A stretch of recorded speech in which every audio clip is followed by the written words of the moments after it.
thank you for making it. We're talking about making the big Kotlin multi-platform decision, which of course isn't as much of a yes or no question as it is a how question. There's a lot of nuances and side effects here that we'll get into today. If this sounds a little bit familiar, I did a version of this talk at KotlinConf, but you're lucky because you should be watching this one. It's better, more improved, and it has more pictures in it, so it's going to be way more fun. Before all that, I'm Sumayyah Ahmed. I've been doing Android for a really long time now, about 10 years. Currently, I'm a tech lead at Square and a Google developer expert in Android. And I have a problem for you. So this is you. You are the boss. You're making a decision now. Let's say you're going to start up a new app. How many of you are ready to do this in KMP right now? Got a few people. That's good. And it's kind of an easy decision because it's just you, right? The interesting question is, okay, you're still the boss, but you have to decide whether or not to use KMP in your code base that you work on for your company. So it's a production level code base, and you're going to do this with the team that you have right now, with whatever build tooling, whatever libraries, whatever setup that you have at this time. And the interesting thing is, okay, well, what happens if you decide to use KMP? What are the side effects that you're going to see right now? And what are the side effects that you're going to feel a year from now? And who's feeling these side effects? And keep this in mind, because usually the question is, why not KMP? Why can't we just write this new code, this new app, this new library or module, or this feature in Kotlin Multiplatform? Because there's so many pros, right? It's going to save us a lot of time because obviously we're writing code once, which means less developer hours, which means you're saving a lot of money. It's pretty stable technology, so it's low risk. And there's been a lot of success stories.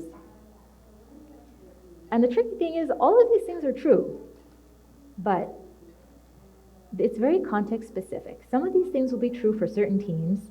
Some of these things will be true for certain situations, and probably not all at once. So it's very unlikely that you'll save a significant amount of time, and you'll save a lot of money, and you have an easy time onboarding all your people. So it's going to be all about the trade-offs and optimizing for what you need at that time. And I believe this decision is coming for a lot of teams. It's something that I've dealt with before. So let's talk about how to make this decision. The first thing is I am going to throw a lot of information at you. The reason being that things are so nuanced and context specific with KMP adoption that only you are equipped to answer that question for your team. But somewhere in this packet of information, there will be the tools that will help you make this decision. Also, we will focus on KMP across mobile orgs. So I know there's a lot of talk around KMP with server-side or WASM or sharing with multiple platforms. Those are other cans of worms. We're going to focus on adopting KMP in native mobile repositories today. So let's get started. So here's the number one thing that I kind of want to dive into because it's what people think right away. KMP is a time saver. And the answer is yes and no. Because if you think of the time a project takes across its lifetime, this is what a KMP project will look like. This is a very scientific, exact, data-driven, ML-generated graph of how much time your KMP project is going to take across its lifetime. And as you can see, there's a really large spike right up front, and then it drops down and then sort of levels off into a steady state. And that's what I call your upfront cost versus your maintenance cost. And of course, for this talk, what we really care about is how much more expensive in time is a KMP project versus a native one. And it's not the same. So let's dig into it. So up front, what makes a KMP project so much more expensive than a native one in terms of time right up front?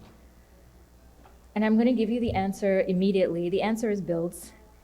Getting your build set up, getting your build working is the number one thing where you're going to spend a lot of time. So when it comes to adopting KMP in an existing mobile project, you have build scripts written, you have a build set up, you probably have something with multiple modules. There's a bit of legacy cruft in there. And it's probably done in Gradle. The thing is, Gradle is not really the problem here. The problem is you're figuring out how to integrate a new stack and a new build system with what exists right now. And sometimes this is where you figure out, oh wait, is KMP even possible at this point in this repository? So this is something that is going to take specialized effort. It usually requires one person dedicated to getting your build up and running, especially if you're shipping to iOS, especially if you're working with CocoaPods. What you end up with is a lot of bespoke custom Gradle scripting. Related to this, you want to, obviously, if you're working in production, you want to test, you want to run CI on your project. And think about the fact that Android and iOS projects typically are in different repositories and they evolve with separate toolkits. And so your problem of testing your KMP artifact, you have to decide, well, you can't really chain build systems together that aren't meant for that. And so you're kind of figuring out how to test it across different pipelines and different tooling. And again, tooling in CI can be pretty bespoke. And so it's not something you can just copy over. It is, again, a specialized effort to figure out this part of the problem. Apart from that, there's kind of the obvious, like the onboarding cost. Of course, for iOS engineers who are new to Kotlin, there's that learning curve, but also for Android and Kotlin people, even for people who are used to doing KMP in side projects, working in a production level code base is just a scale up in complexity. And so there's always a learning curve involved with KMP adoption. And there's something that I call the innovation cost, which is when something simpler in native is just more time intensive in Kotlin Multiplatform. And so historically, that has been something like your UI. And that's why most teams that adopt KMP choose to share business logic and implement UI in a platform-specific way. It's just because UI was historically a very complicated thing to do with Kotlin Multiplatform. There's like anything essentially that touches a platform is going to cause problems because now you're designing a solution that has to work on two different implementations, and really Android and iOS work very differently. So to take a very simple example, let's say if you want to work with really precise numbers, Kotlin gives you a big decimal class, but there's really no iOS equivalent. And so if you have a parent interface that expects a really precise number, what do you use as a parameter type? You end up with like, oh, there's a bit of extra abstraction, a bit of extra code, a lot of workarounds for things like this. And that adds time. This is not a common use case, but there's places where you may have like written your homegrown solution to things. Like at Square, we use Workflow. It's an open source library that we use for all of our Android framework stuff. And it's not inconceivable that it would work with KMP, but it's an unknown. And so that's where you're paying the innovation cost. You're figuring out this problem that hasn't really been solved before. And all of these things, again, is just extra time it takes to solve this particular problem. I will say that innovation cost is one of those things that has changed a lot in the past few years. Innovation cost has gone down a lot. JetBrains has been developing on this, developing for this for a very long time now. There's places like TouchLab that have been putting out support libraries. And even the broader community has really pitched in. I mean, we know Google has officially supported KMP. Not sure what that means for us yet. But the rest of the community has been doing a lot of work around figuring out these problems, solving this innovation cost. Like Revenue Cat, who has a booth outside, just told me that 1 week ago they added support for a KMP SDK. And so now instead of having to figure out payment implementation on your Android platform and then an iOS specific one, now you have an SDK that just takes that problem away for you. And this is somewhere where the community has really stepped up. And so I will say that innovation cost for a project that you start today is going to be much lower than a KMP project that started 2 or 3 years ago, for example. You still have build problems.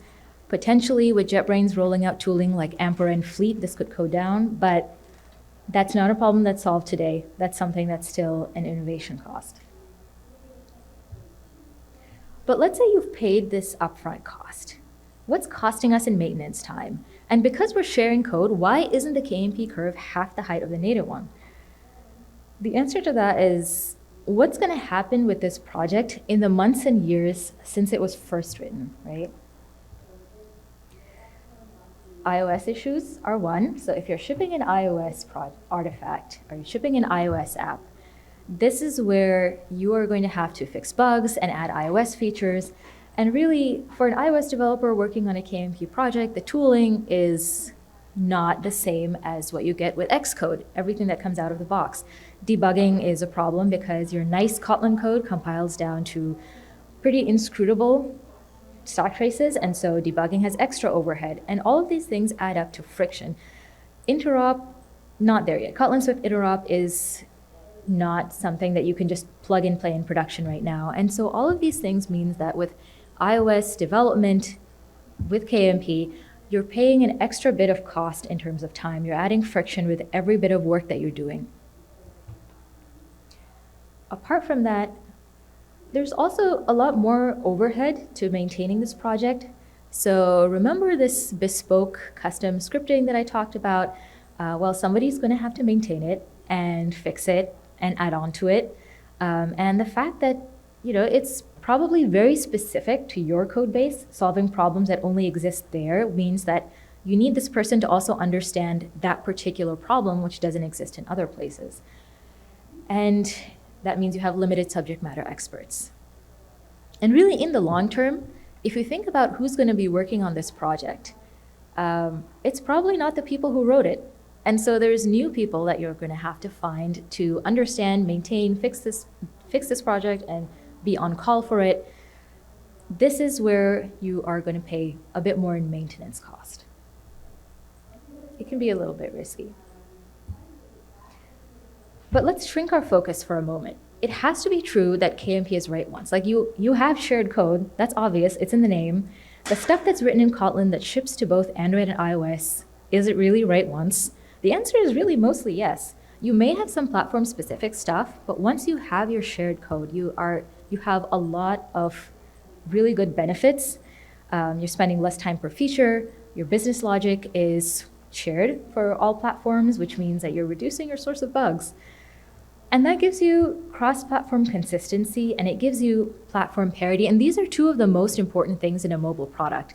If you think about it, you're guaranteeing that whatever logic is executing on behalf of your user, whether it's uploading documents or syncing messages, you're guaranteeing that what's happening on your iOS app is happening the exact same way with Android, and that logic is always stable.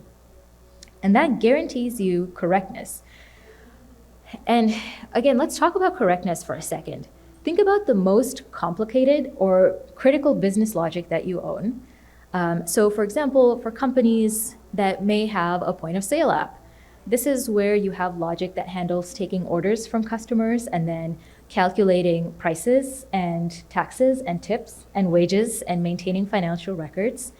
Getting this right is really important for this entire business. There's other things at other companies that may be important, like making sure that documents sync within milliseconds of each other, that messages are never dropped, or on-device calculations that handle taxes or health information, things like that. Bugs in this kind of code is a business risk. Anytime you have algorithmically complex work or business-critical logic, getting things correct matters, and you can never get rid of incorrect logic entirely, but by reducing duplication, you're reducing bugs. And by that standard, you're also reducing business risk. KMP can do that for you. And that alone can be enough to justify KMP adoption, even if it doesn't necessarily save you more money, for example.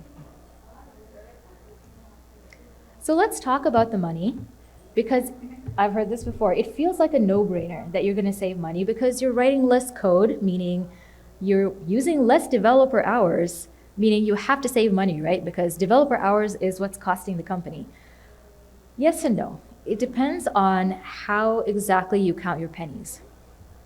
So if you're paying attention to this metric, yes, your cost per feature goes down because you have less engineering hours spent per feature. But there's another way of looking at this. So if we put on our management hats for a second, I know, but sometimes you have to think like a manager. If you're planning to maintain a KMP project, you have to think about the people working on it and hiring for it. Potentially, the upside is, ideally, you have a team that's half the size, right? That's not generally true because you have to find KMP experts. So if you don't have one already on your team, you'll have to go shopping for one. And guess what? There's not a lot of them out there. probably even less than native mobile experts, and they tend to be more senior and more expensive. And so you have this cost to consider. You have to hire Android and Kotlin people because Kotlin is where the bulk of your code is going to get written. And then also, you're not done hiring iOS people as well because they're the platform experts and they understand the nuances and specificities of publishing apps on iOS and how things work on that platform. They know how to solve problems for that platform. And so you end up with a team that's almost the same size, but actually with a more complex hiring process than before, and maybe a more complex skill set that you're looking for across the team. And this matters because your business has got sunk cost. So most of the time, implementing KMP is going to happen in an existing project with your code already written and your systems in place and your engineers already hired and onboarded with business knowledge. Your business has paid for this already. They've put a lot of money into this. And this leads to what I call the we have food at home problem, which is you have to consider, okay, is using a new tech stack going to be cheaper than existing resources? Instead of investing in KMP skills or hiring KMP experts, is it going to be cheaper to use the engineers and the stack you've already invested in? Again, this may not be something that I think about, but you are darn sure your business people will be thinking about it this way. So I imagine your CTOs say this a lot, like me, except I say this to my family instead of a whole company. At the org level, KMP can do a lot of things. So it can reduce risk, it can reduce code complexity, it can reduce time per feature, but it will not necessarily save money, a significant amount of money. So if this is the pitch that we're talking about with business folks, remember that your business has got sunk cost. And you have to justify long-term what's going to pay off that sunk cost. So for engineering leadership, your cost savings really only pay off if your entire org is Kotlin Multiplatform or cross-platform. It's fully bought into this system. And you can do this a couple ways. You could fire all your native engineers, get rid of them, problem solved. I'm not going to say you should, or you could do something else. You could invest the time it takes to migrate everybody to a new tooling and a new stack. And at that point, you're betting that a cross-platform team is going to be better and cheaper in the long run than handling two native teams. And this is possible. Some teams have done this. I'm going to say it is more difficult and more costly in larger mobile orgs, and probably more risky as well.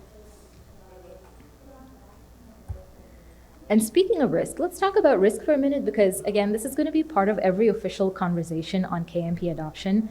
And to be clear, the technology is not really the risk here. KMP is pretty stable at this point. It's not going to blow up your apps, like your phone is not going to crash all the time because of KMP. That's not where the technology risk is coming from. There's really your adoption risk, which is setting aside the resources and investment from your company to start KMP adoption. And then there's also scaling risk, which is really once your first experiment has succeeded, it's like really just scaling it up across your entire team or across your entire org or company or what have you. Scaling is outside the scope of this talk. I recommend going back in time. Kevin Galligan talked about this a couple of hours ago, and he did a really good job about talking about scaling KMP across entire teams and across entire org. But we can talk about the adoption risk right now. Which is really the upfront cost we talked about. It's essentially, can you afford to pay that upfront cost, that innovation cost that we talked about earlier, and risk having your project fail?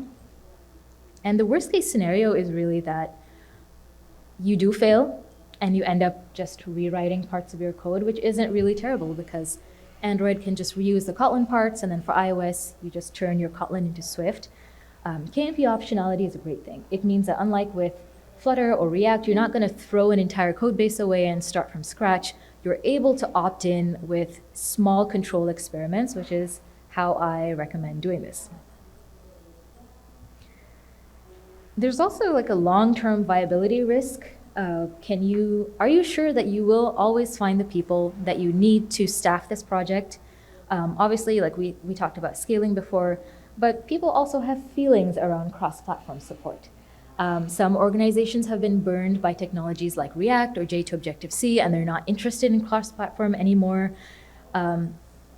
Or it may be a discussion where you're comparing KMP with not just like other cross-platform technologies, but other folks, probably your backend engineers, will recommend things like, hey, move this logic to the server or utilize web views. And these are all other options, viable options for code sharing across platform that are probably widely used across the industry today. And so the risk analysis for KMP has got to take into account like the safety or the cheapness or the speed of like every other code sharing option out there. Sort of the last thing I want to dig into is, I mentioned feelings, right? People have feelings around KMP. There's been a lot of success stories around KMP, but there's also been a lot of mixed feelings. So let's talk about those. Let's talk to iOS people about KMP. Yay! They justifiably have reasons to be less enthusiastic than Android devs around KMP because we're really asking them to accept a degraded developer experience for the greater good. And who wants to be in that position, first of all? Not only does Kotlin come with a learning curve, it's not the same as Swift under the hood. Like things work very differently under the hood in Swift. And it's not a transferable skill. So I know there's teams that have had significant iOS developer churn for this reason. iOS devs are not interested in being KMP developers long term. And so some of this could be solved with technology, like improving Kotlin Swift interop or improving the build tooling. It's not a problem that's solved today. And it ends up being a people problem, and that means it's a real problem. And it has to be discussed with a lot of respect and sensitivity when we're dealing with our iOS counterparts. And in fact, your organization's culture and its structure will probably really affect that discussion on KMP adoption. So does your org have a large iOS team? They're going to have feelings and opinions. Or what if you have a centralized mobile org? A lot of teams have invested in saying, we're all going to use this limited set of libraries and tools, and we're all going to invest in consistency, and that lets everybody move fast and ship fast and onboard fast. And they've made that investment. Well, one person adding a new bespoke tech stack on top of all of this means you're opting out of that cohesion that everybody else has built. And so this may be possible or easy in your org. This may be something that's easy to do, but most of the time it becomes a larger discussion. And it has to be had. Innovation also tends to make business people a little nervous, for example. So how does your engineering leadership feel about innovation? Or investment in new technologies and investment in new hiring practices? Are they prepared to become a KMP org and hiring KMP experts?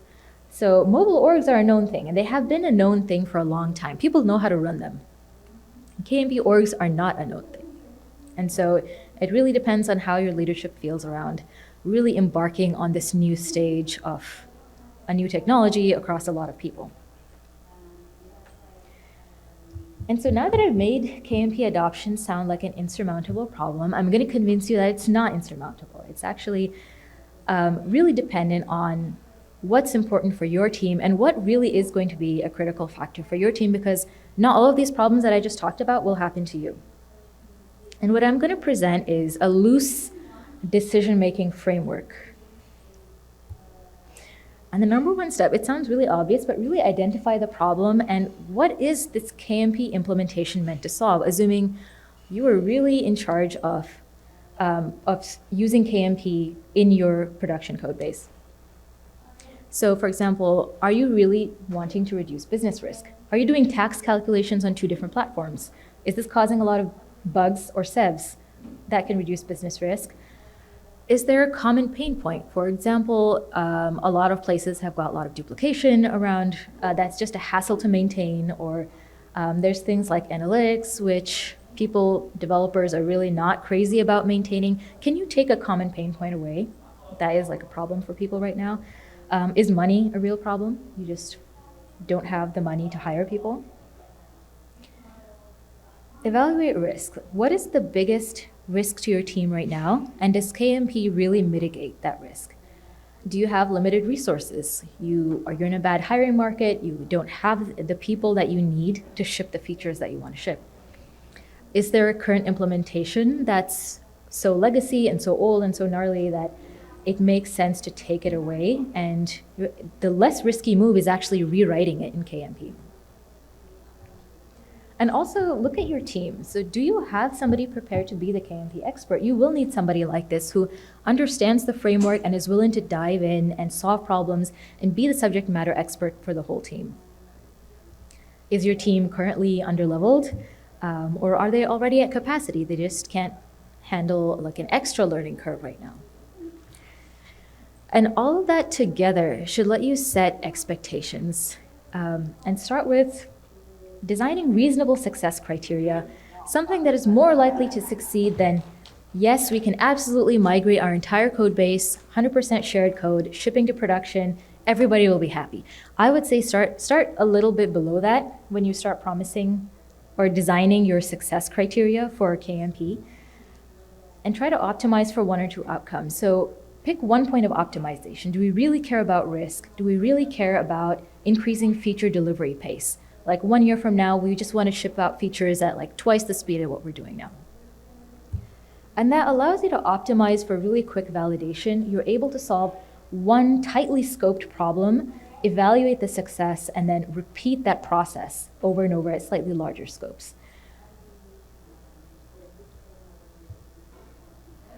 And so for all the folks that have had a very full day today, I've made you a cheat sheet. So on the right side, KMP easy. On the left side, KMP not so easy. On the right side, a strong use case will really help. Say, for example, if your app is more of a UI shell around business logic or you're developing with SDKs, this is a really good place to start. If you see that there's places where your Android and iOS code are doing essentially the same thing, you're seeing lots of duplication, that's a good use case for shared code. If implementation drift is a big problem for you, or if you're working with a really small team, you have a simple code base, especially if it's something that uses your standard native libraries, you don't have a ton of legacy stuff in there, you don't have a lot of custom stuff in there, that it's much easier to adopt KMP. If you have folks that like the product, like the platform, and are really enthusiastic about it, that helps. Or if you're dealing with resource constraints, time or people or money. Conversely, it does get harder to sell KMP or adopt KMP in a few situations. So for example, if you have existing institutional investment, you have to really think about how you want to pitch this.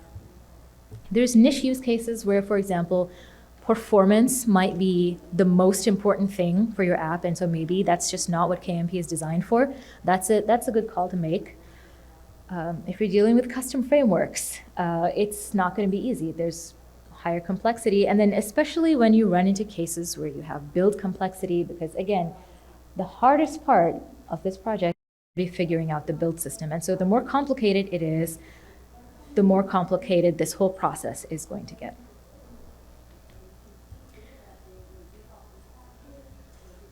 That being said, we're not trying to make the best decision ever, because if you look at humans that make decisions, no one is ever going to make the perfect one, and what's a good decision now is not going to be a good decision later. And so really what we're trying to do is just get to good enough.